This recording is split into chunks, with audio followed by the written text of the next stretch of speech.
வணக்கம். மனம் கவர்ந்த பங்குச்சந்தை அப்படிங்கிற அந்த தொடரில் வார நாட்களில் நான் எனக்காக தேர்ந்தெடுக்கக்கூடிய சில பங்குகளை உங்களோட பிரேக் அவுட் லெவல்ஸை நான் பகிர்ந்துக்கிட்டு வர்றேன். இந்த வாரம் அப்படிப்பட்ட வாய்ப்புகள் தரக்கூடிய பங்குகளை நம்ம பார்க்குறதுக்கு முன்னாடி புதிதாக இணைந்துள்ள அத்தனை நல்ல உள்ளங்களுக்கும் என்னுடைய மனமார்ந்த நன்றிகள். உங்களுடைய லைக்ஸ், கமெண்ட்ஸ் மற்றும் சப்ஸ்கிரிப்ஷன் மூலமாக நீங்கள் கொடுத்துட்டு வர்ற ஆதரவுக்கு மிக்க நன்றி.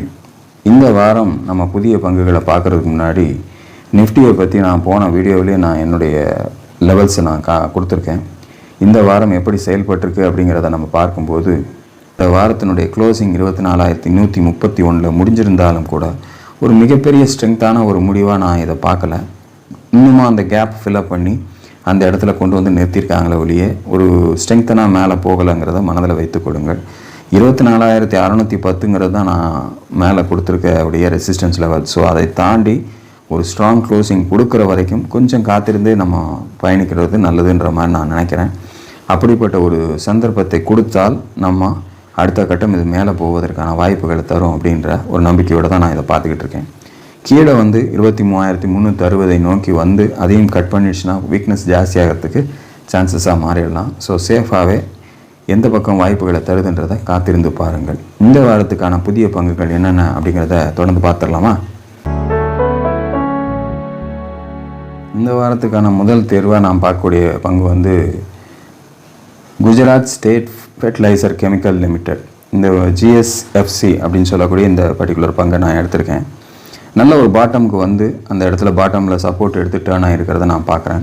குறிப்பாக 188 ஒரு நல்ல சப்போர்ட் எடுக்கிறத தொடர்ந்து அந்த இடம் வரும்போது ஒரு நல்ல ஒரு மாற்றத்தோடு மீண்டும் மேல் நோக்கி சொல்கிறதையும் நம்ம பார்க்க முடியுது. ஸோ அப்படி ஒரு மாற்றத்தை கொடுத்து தான் இந்த வாரம், அதுவும் குறிப்பாக நல்ல ஒரு ஏற்றத்தோடு இந்த வாரம் மேலே போய் முடிஞ்சிருக்கு. ஸோ அடுத்த கட்டமாக இதனுடைய 224 ஒரு க்ளோசிங்கில் முடிஞ்சிருக்கக்கூடிய இந்த பர்டிகுலர் பங்கு அடுத்த கட்டமாக இது 242 ரெசிஸ்டன்ஸ் நோக்கி முதல்ல போகும்.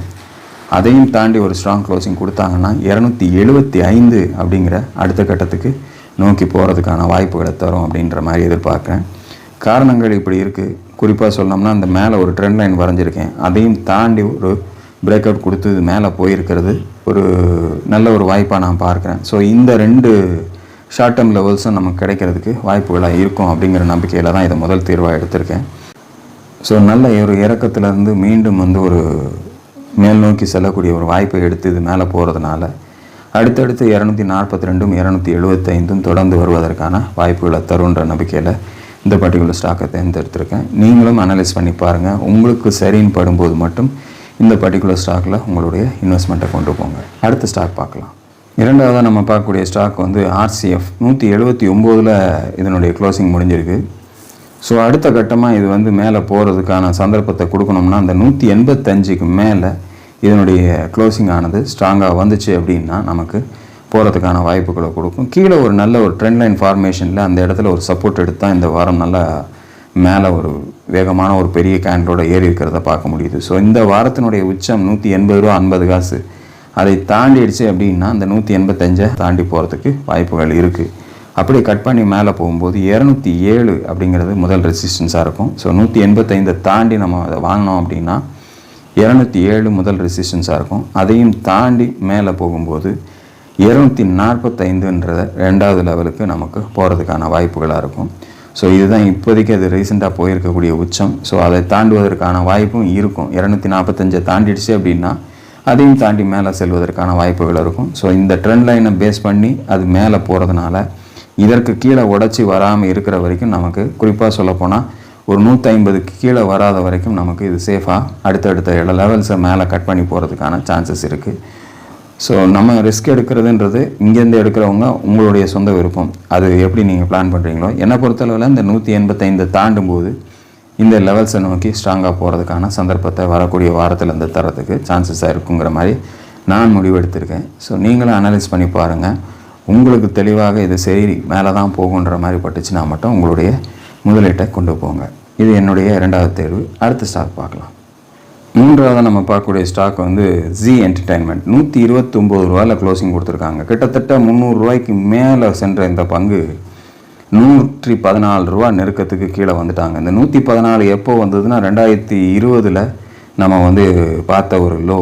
ஸோ அந்த லோவை இப்போ டச் பண்ணி அதுலேருந்து திரும்பி தான் இப்போ 129 வந்து இது க்ளோசிங் கொடுத்துருக்கிறத பார்க்குறோம். ஸோ இங்கேருந்து ஒரு பவுன்ஸ் பேக் இருக்கலாம் அப்படின்ற மாதிரி எதிர்பார்க்குறேன். பட் நல்ல ஒரு ஸ்டாப்பாக நம்ம வச்சுக்கக்கூடிய இடமா எது இருக்குன்னா 114 கீழே நம்ம எங்கே வேணாலும் தேர்ந்தெடுத்து வச்சுக்கலாம். அது கீழே போயிட்டால் வீக் ஆகிடும். ஸோ அதை மனசில் வச்சுங்க. அடுத்த வாரம் அடுத்தடுத்த லெவல்ஸாக இந்த உச்சத்தை தாண்டி 132.69 தான் இந்த வாரத்தினுடைய உச்சம். ஸோ அதை தாண்டி அதனுடைய க்ளோசிங் போகும்போது ஃபஸ்ட்டு லெவலாக 158ன்றதை நான் பார்க்குறேன்.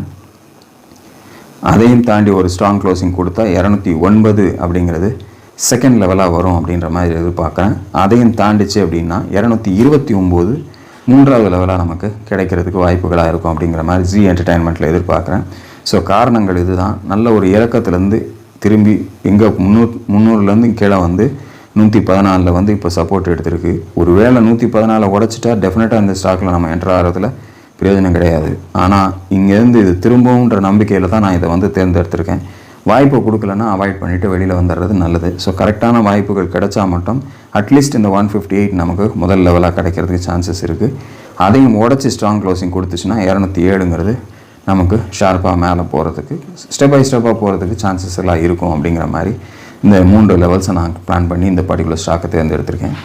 ஸோ வெயிட் பண்ணி பார்ப்போம். அப்படியான சந்தர்ப்பங்களை கொடுத்து இந்த பர்டிகுலர் ஸ்டாக்ஸ் உங்களுக்கு ஒர்க் அவுட் ஆச்சுன்னா மட்டும் நீங்கள் என்ட்ரு ஆகுங்க.